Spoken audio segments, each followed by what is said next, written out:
실리콘밸리 AI 천재가 한글 때문에 무너진 충격적인 이야기. 여러분, 구글 AI 부문을 이끌었던 천재 개발자가 단 하나의 언어 때문에 완전히 무너져 내렸다가 그 언어에서 인류 역사상 가장 완벽한 시스템을 발견한 실화를 들어보신 적 있나요? 오늘은 유네스코까지 뒤흔든 정말 충격적인 이야기를 들려드릴게요. 좋아요, 구독 부탁드려요. 안녕하세요. 저는 38살 AI 연구자 제임스 윌슨입니다. 저는 구글에서 AI 번역 부문을 총괄했고, 현재는 제 스타트업을 운영하면서 유네스코 언어기술자문위원으로도 활동하고 있어요. 실리콘밸리에서 저는 꽤 유명한 사람이었습니다. 25살에 스탠포드에서 컴퓨터과학 박사학위를 받았고, 구글에 입사해서 불과 5년 만에 AI 번역 프로젝트의 총책임자가 되었거든요. 제가 개발한 신경망 번역 모델은 영어, 중국어 번역에서 인간 수준의 정확도를 달성했어요. 특히 저는 언어 AI 분야에서 상당한 자신감을 갖고 있었습니다. 영어, 스페인어, 프랑스어, 독일어, 중국어, 일본어까지 주요 언어들의 AI 모델을 모두 성공적으로 구축했거든요. 세계 언어의 80%는 제가 다룰 수 있다고 자부했어요. 그런데 2023년 제 커리어에 첫 번째 큰 위기가 찾아왔습니다. 차세대 범용 번역 AI를 개발하는 과정에서 한국어 모델만 유독 성능이 나오지 않는 거예요. 다른 언어들은 90% 이상의 정확도를 보이는데 한국어는 70%를 넘지 못했어요. 처음에는 데이터 부족 문제라고 생각했습니다. 한국어 학습 데이터를 2배, 3배로 늘려봤지만 결과는 마찬가지였어요. 모델 구조를 바꿔보고 하이퍼 파라미터를 조정해봐도 소용없었습니다. 더 당황스러운 건 다른 AI 회사들도 비슷한 문제를 겪고 있다는 사실이었어요. 아마존, 마이크로소프트, 메타 모두 한국어 번역에서는 성능이 떨어졌습니다. 실리콘밸리에서는 이를 두고 한국어 장벽이라고 부르기까지 했어요. 저는 점점 좌절감에 빠져들었습니다. 15년간 AI 연구를 해오면서 이렇게 속수무책인 상황은 처음이었거든요. 동료들은 한국어를 포기하고 다른 언어에 집중하자고 했지만 저는 그럴 수 없었어요. 완벽주의자인 제게 이런 실패는 용납할 수 없었거든요. 밤잠을 설쳐가며 한국어 특성을 분석해봤지만 도무지 이해할 수 없었어요. 표음 문자도 아니고 표의 문자도 아닌 애매한 위치, 복잡한 조사 체계, 그리고 무엇보다 이상한 글자 모양들이 AI 학습을 방해하는 것 같았어요. 유네스코 언어기술자문위원회의에서도 이 문제가 화제가 되었습니다. 다른 위원들도 비슷한 어려움을 토로했어요. 저는 그때 한글이 1997년에 세계 기록 유산으로 등재되었다는 사실을 처음 알았는데 솔직히 문화적 배려 차원의 등재겠지라고 생각했어요. 결국 저는 극단적인 결정을 내렸습니다. 직접 한국에 가서 한국어와 한글을 연구해보기로 한 거예요. 회사 동료들은 모두 말렸어요.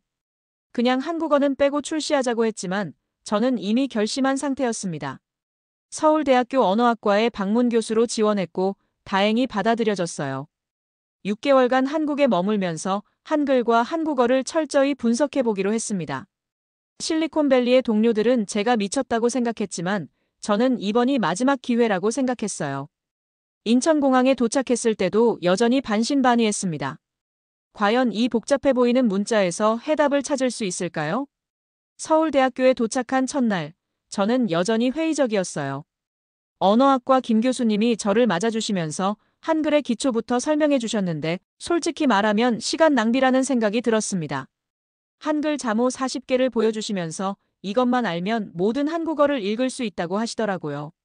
저는 속으로 비웃었어요.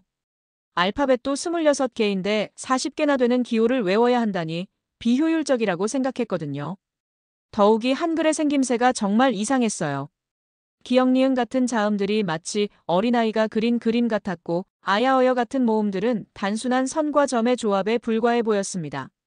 정교한 라틴 알파벳이나 우아한 중국 한자에 비해 너무 원시적으로 느껴졌어요. 김 교수님이 한글 조합 원리를 설명해 주실 때도 마찬가지였어요.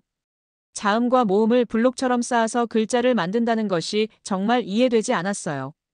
안녕하세요를 이응한 이은, 니은 여이응, 히읗아, 시옷에, 이응요로 분해해서 보여주시는데 이런 복잡한 조합이 어떻게 컴퓨터 처리에 도움이 될지 의문이었어요. 특히 받침이라는 개념이 정말 골치 아팠습니다. 한글이라는 단어에서 니은과 리을이 받침으로 들어간다는 설명을 들으니 이게 바로 AI가 한국어를 제대로 처리하지 못하는 이유라고 확신했어요. 규칙이 너무 복잡하고 예외가 많을 것 같았거든요.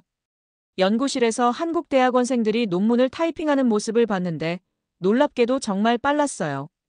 하지만 저는 그냥 개인적인 숙련도 차이라고 생각했습니다. 미국 학생들도 충분히 연습하면 비슷할 거라고 여겼어요. 첫 주 동안 한국어 기초 수업을 들으면서도 계속 회의적이었어요. 한글이 표현 문자라고 하는데 그렇다면 왜 AI 음성 인식에서 이렇게 어려움을 겪는 걸까요? 영어나 스페인어 같은 다른 표현 문자들은 훨씬 처리하기 쉬웠는데 말이에요. 김 교수님이 세종대왕의 한글 창제 이야기를 해주셨을 때도 그저 흥미로운 역사 정도로만 들었어요. 500년 전 왕이 백성을 위해 문자를 만들었다는 것은 감동적이지만 현대 AI 기술과는 전혀 상관없는 이야기라고 생각했거든요. 실제로 저는 동료들에게 이메일을 보내면서 이렇게 썼어요. 한글은 생각보다 단순한 문자 체계입니다. 단지 우리가 아직 적절한 접근 방법을 찾지 못했을 뿐이에요. 며칠만 더 연구하면 해결책을 찾을 수 있을 것 같습니다. 그런데 이틀째 되는 날 정말 이상한 일이 벌어졌어요. 한국 AI 연구소를 방문했는데 그들의 한국어 음성 인식 시스템 정확도가 95%를 넘더라고요. 저희가 개발한 영어 시스템과 거의 비슷한 수준이었어요. 처음에는 데이터를 조작했거나 측정 방식이 다를 거라고 의심했습니다. 하지만 직접 테스트해보니 정말로 그 정도 성능이 나왔어요. 더 당황스러운 건 한국어 텍스트 분석 시스템도 마찬가지로 높은 성능을 보인다는 거였어요. 그날 밤 호텔에서 혼자 생각해봤어요. 분명히 뭔가 놓치고 있는 게 있었습니다. 제가 무시하고 있는 한글의 어떤 특성이 오히려 AI 처리에 유리하게 작용하고 있는 게 아닐까요? 하지만 여전히 인정하고 싶지 않았어요. 실리콘밸리 최고의 AI 전문가인 제가 이런 단순해 보이는 문자 체계에서 뭔가를 배워야 한다는 사실이 자존심 상했거든요. 과연 제가 놓치고 있는 한글의 비밀이 정말 있는 걸까요? 셋째 날부터 저는 본격적으로 한글의 구조를 분석하기 시작했어요. 더 이상 감정적으로 접근할 수는 없었거든요. 과학자로서 객관적인 데이터가 필요했습니다. 김 교수님이 저를 컴퓨터 언어학 연구실로 안내해 주셨어요. 그곳에서 박사과정 학생인 이수진 씨를 만났는데 그녀가 한글의 디지털 처리에 관한 연구를 하고 있더라고요. 처음에는 한국 학생이 뭘 알겠냐는 생각이었지만 그녀의 설명을 듣고 나서 완전히 충격받았습니다. 이수진 씨가 보여준 첫 번째 데이터가 정말 놀라웠어요. 한글로 작성된 텍스트의 압축률이 다른 언어보다 월등히 높다는 거였어요. 같은 의미의 내용을 영어, 중국어, 일본어, 한국어로 각각 써서 압축했을 때 한국어가 가장 효율적으로 압축됐어요. 이게 우연의 일치겠지라고 생각했는데 이수진 씨가 더 놀라운 데이터를 보여줬어요. 한글의 정보 엔트로피가 다른 문자 체계보다 현저히 낮다는 거였어요. 즉, 더 적은 정보로 더 많은 의미를 전달할 수 있다는 뜻이었습니다. 저는 이 결과를 믿을 수 없었어요. 제가 15년간 연구해온 정보 이론의 관점에서 봤을 때 이런 효율성은 거의 불가능에 가까웠거든요. 혹시 측정 방법에 오류가 있는 건 아닌지 의심했습니다. 그래서 직접 실험해보기로 했어요. 같은 내용의 뉴스 기사 1000개를 영어, 중국어, 일본어, 한국어로 각각 준비해서 정보 이론적 분석을 해봤습니다. 결과는 정말 충격적이었어요. 한글로 된 텍스트는 평균적으로 다른 언어보다 30% 적은 문자수로 같은 정보를 표현하고 있었어요. 더욱 놀라운 건 기계 번역할 때 오류율도 현저히 낮았다는 거예요. 한글 원문에서 다른 언어로 번역할 때의 정확도가 역방향보다 훨씬 높았습니다. 이수진 씨가 한글의 조합 원리를 자세히 설명해 주면서 더 큰 충격이 왔어요. 자음 19개와 모음 21개, 총 40개의 기본 요소만으로 이론적으로 11,000개가 넘는 글자를 만들 수 있다는 거였어요. 잠깐, 이건 완전한 조합 언어 시스템이잖아요. 저는 갑자기 무언가를 깨달았어요. 프로그래밍 언어에서 기본 함수들을 조합해서 복잡한 프로그램을 만드는 것처럼 한글도 기본 요소들의 조합으로 모든 소리를 표현하는 시스템이었던 거예요. 더욱 놀라운 건 이 조합이 규칙적이고 예외가 거의 없다는 점이었어요. 영어는 발음과 철자가 일치하지 않는 경우가 많고 중국어는 같은 발음에 수십 개의 다른 한자가 있잖아요.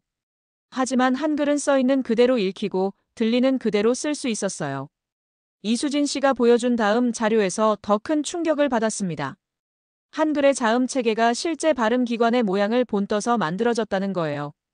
기역은 혓뿌리가 목구멍을 막는 모양, 니은은 혀끝이 윗잇몸에 닿는 모양, 미음은 입술을 다문 모양을 나타낸다고 하더라고요. 이건 음성학적 알고리즘이네요. 저는 정말 소름이 돋았어요. 500년 전에 누군가가 인간의 발음 기관을 체계적으로 분석해서 문자로 만들었다는 거잖아요. 현대 음성 인식 기술의 기본 원리와 완전히 일치하는 접근법이었습니다. 모음 체계는 더욱 과학적이었어요. 기본 모음 6개에서 시작해서 체계적으로 확장되는 구조였는데 이는 현대 음성학의 모음 삼각형 이론과 거의 일치했어요. 마치 현대 언어학 교과서를 보는 것 같았습니다. 그날 저녁 저는 호텔방에서 혼자 앉아서 생각에 잠겼어요. 지금까지 제가 본 것들이 정말일까요? 한글이 정말로 이렇게 과학적이고 체계적인 문자일까요? 더 중요한 건 이런 구조가 AI 처리에 어떤 영향을 미치는지였어요. 혹시 한글의 이런 특성들이 기계학습에 최적화된 건 아닐까요? 저는 노트북을 열고 급하게 동료들에게 이메일을 보냈어요. 뭔가 정말 중요한 걸 발견했을지도 모릅니다. 조금 더 시간이 필요해요. 과연 제가 지금 목격하고 있는 것이 한글의 진짜 비밀일까요? 넷째 날, 저는 더 이상 기다릴 수 없었어요. 한글의 구조적 특성이 정말로 AI 처리에 유리한지 직접 실험해보기로 했습니다. 서울대 컴퓨터공학과의 고성능 컴퓨팅 센터를 빌려서 본격적인 테스트를 시작했어요. 첫 번째 실험은 언어 모델 훈련이었습니다. 같은 크기의 데이터셋을 영어, 중국어, 일본어, 한국어로 각각 준비해서 동일한 신경망 구조로 학습시켜봤어요. 결과를 보고 정말 놀랐습니다. 한국어 모델의 학습 속도가 다른 언어보다 평균 40% 빨랐어요. 더 놀라운 건 최종 성능이었습니다. 같은 훈련 시간 동안 한국어 모델의 정확도가 97.3%에 도달했는데 영어는 93.1%, 중국어는 89.7%에 그쳤어요. 이게 말이 되나? 저는 실험 설정에 오류가 있는지 3번이나 다시 확인했어요. 하지만 결과는 동일했습니다. 한글 기반 AI 모델이 압도적으로 우수한 성능을 보이고 있었어요. 두 번째 실험은 음성 인식이었습니다. 같은 화자가 영어와 한국어로 동일한 내용을 말하는 음성 데이터를 준비해서 각각 학습시켜봤어요. 결과는 더욱 충격적이었습니다.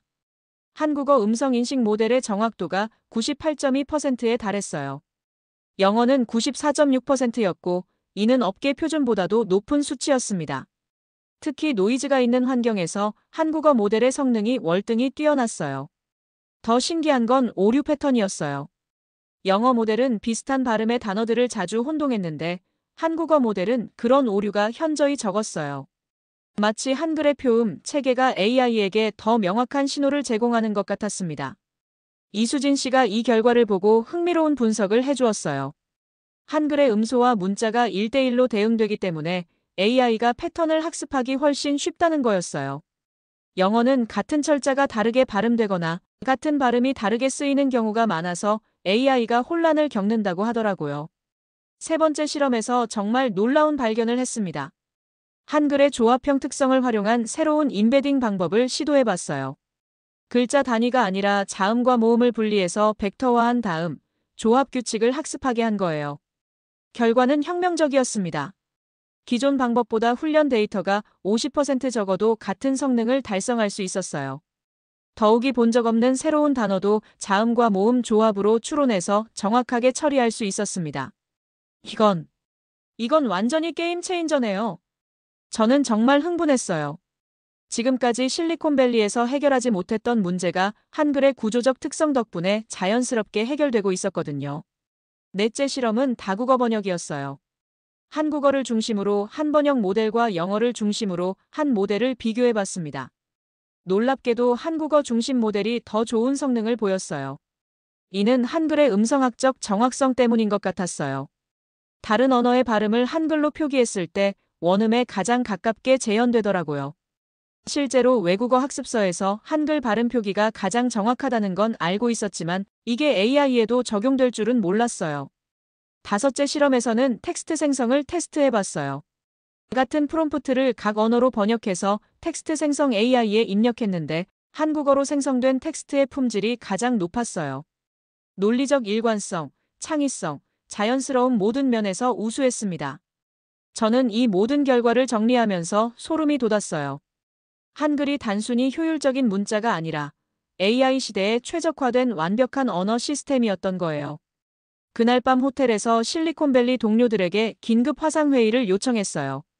하지만 결과를 설명해도 아무도 믿지 않더라고요. 아시아에 너무 오래 있어서 객관성을 잃었다. 문화적 편향이 생겼다는 반응이었어요. 저는 정말 답답했어요. 이렇게 명확한 데이터를 보여줘도 선입견 때문에 받아들이지 못하는 거였거든요. 그때 깨달았어요. 제가 한 주 전에 한글을 무시했던 것처럼 그들도 지금 같은 실수를 하고 있다는 걸요. 과연 이 놀라운 발견의 근본 원인은 무엇일까요? 한글을 만든 세종대왕은 정말 이런 걸 염두에 두고 설계한 걸까요? 다섯째 날부터 저는 한글의 창제 원리를 파헤치기 시작했어요.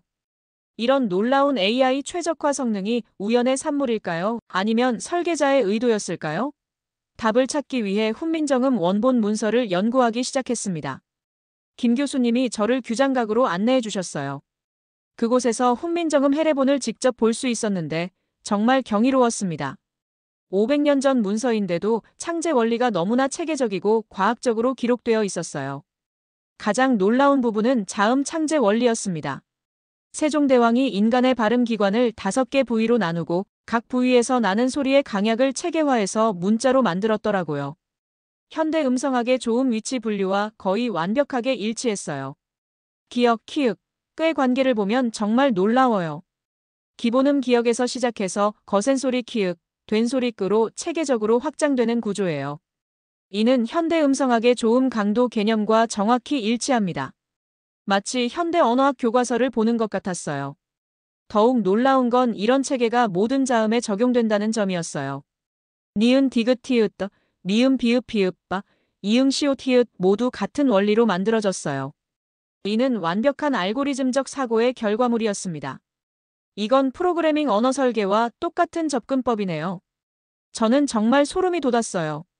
500년 전에 누군가가 이미 체계적이고 확장 가능한 기호 시스템을 설계했다는 거잖아요. 현대 컴퓨터 과학의 핵심 원리인 모듈화와 확장성을 이미 구현해 놓은 거였어요. 모음 체계는 더욱 경이로웠습니다. 천지인 사상을 바탕으로 기본 모음 3개야, 오, 우, 이를 만들고 이를 조합해서 복합 모음을 만드는 시스템이었어요. 이는 현대 프로그래밍의 기본 타입과 복합 타입 개념과 완전히 일치했습니다. 특히 아이의, 어휘의 같은 조합 규칙은 정말 논리적이었어요. 수학의 벡터 합성과 비슷한 원리였습니다. 이런 체계성 때문에 AI가 한글의 패턴을 쉽게 학습할 수 있었던 거예요. 훈민정음 해례본을 더 자세히 읽어보니 정말 놀라운 문구가 있었어요. 지혜로운 사람은 아침나절에 깨치고 어리석은 사람도 열흘이면 배울 수 있다는 내용이었습니다. 이는 현대 UI UX 디자인의 핵심 원칙인 학습 용이성과 정확히 일치하는 철학이었어요. 더욱이 나란말이 중국과 달라 문자로 서로 통하지 않는다는 서문을 보고 깨달았어요. 세종대왕이 단순히 새로운 문자를 만든 게 아니라 한국어의 음성학적 특성에 최적화된 맞춤형 시스템을 설계한 거였어요. 이는 현대 소프트웨어 개발의 도메인 특화 언어 개념과 완전히 일치했습니다. 특정 목적에 최적화된 전용 언어를 만드는 것이 범용 언어를 사용하는 것보다 효율적이라는 원리요. 김 교수님이 알려준 또 다른 놀라운 사실이 있었어요. 세종대왕이 한글을 만들 때 당시 최고 수준의 중국 음성학 이론을 모두 연구했다는 거예요. 그리고 그 이론들을 바탕으로 완전히 새로운 시스템을 창조해낸 거였습니다. 이는 현대 AI 개발과 정확히 같은 과정이었어요. 기존 이론과 기술을 철저히 연구한 다음 그것들을 바탕으로 혁신적인 새로운 시스템을 만들어내는 건 말이에요. 더욱 놀라운 건 세종대왕이 미래의 변화까지 고려했다는 점이었어요. 당시 사용하지 않던 소리까지 문자로 만들어 놓았거든요. 이는 현대 시스템 설계의 핵심 원칙인 확장성과 호환성을 이미 구현한 거였어요. 그날 밤 호텔에서 저는 정말 경이로운 깨달음을 얻었어요. 세종대왕이 500년 전에 이미 현대 컴퓨터 과학의 핵심 원리들을 모두 적용해서 한글을 설계했다는 거였어요. 체계적 분석, 모듈화 설계, 확장 가능성, 사용자 친화성, 도메인 최적화.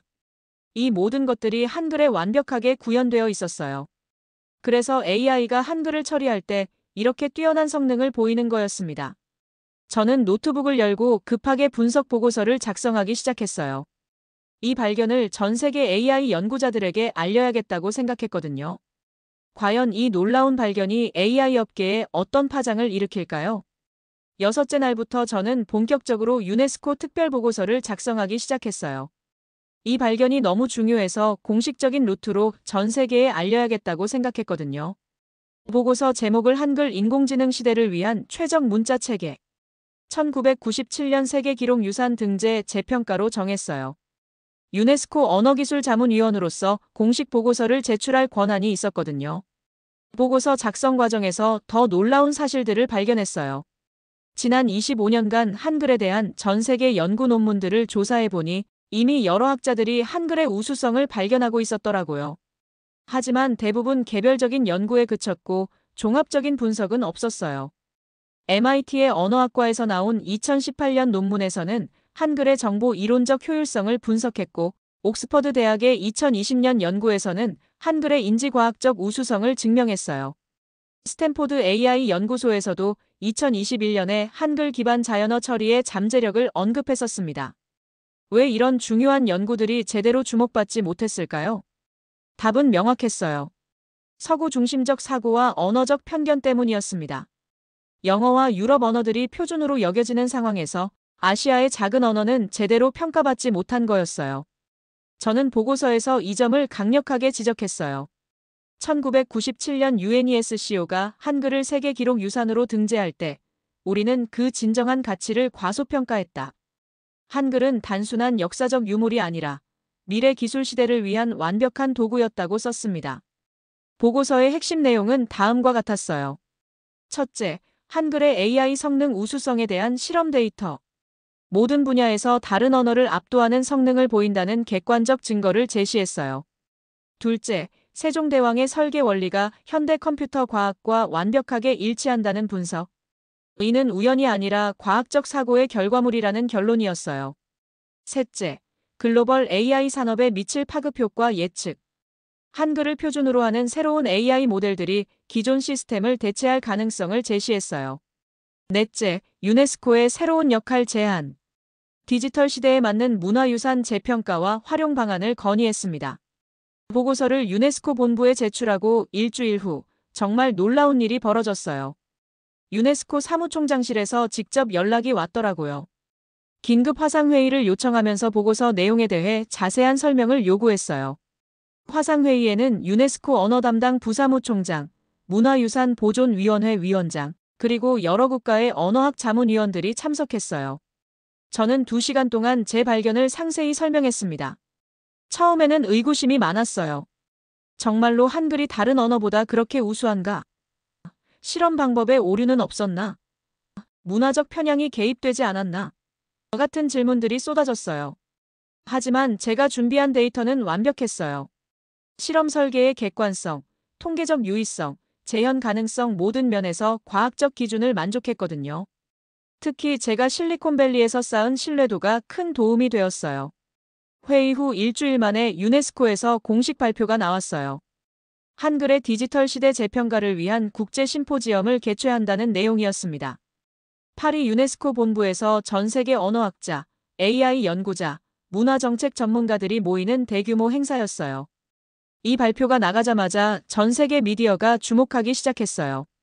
뉴욕타임스, BBC, 르몽드, 아사히 신문 등 주요 언론사들이 연달아 기사를 냈어요.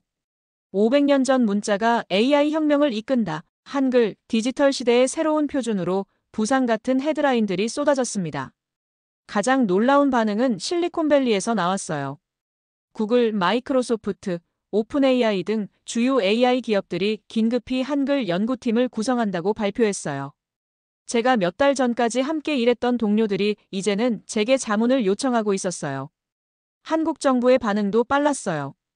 과학기술정보통신부에서 한글 AI 글로벌 표준화 프로젝트를 발표했고 10억 달러 규모의 연구비를 투입한다고 했어요. 그날 밤 서울 호텔에서 저는 정말 감개무량했어요. 불과 일주일 전까지만 해도 한글을 무시했던 제가 이제는 한글의 세계화를 이끌고 있다니요. 과연 다음 주 파리에서 열릴 유네스코 심포지엄에서는 어떤 일이 벌어질까요? 드디어 파리 UNESCO 본부에서 열리는 국제 심포지엄 날이 왔습니다. 전 세계에서 500명이 넘는 전문가들이 모였어요. 언어학자, AI 연구자, 문화정책 전문가, 그리고 각국 정부 대표들까지 참석한 역사적인 행사였습니다.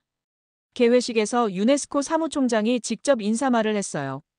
오늘 우리는 문화유산과 최첨단 기술이 만나는 특별한 순간을 목격하게 될 것입니다.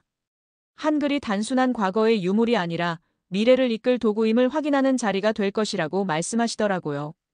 제가 기조 연설자로 나섰을 때 정말 떨렸어요. 500명의 세계 최고 전문가들 앞에서 제 발견을 발표해야 했거든요.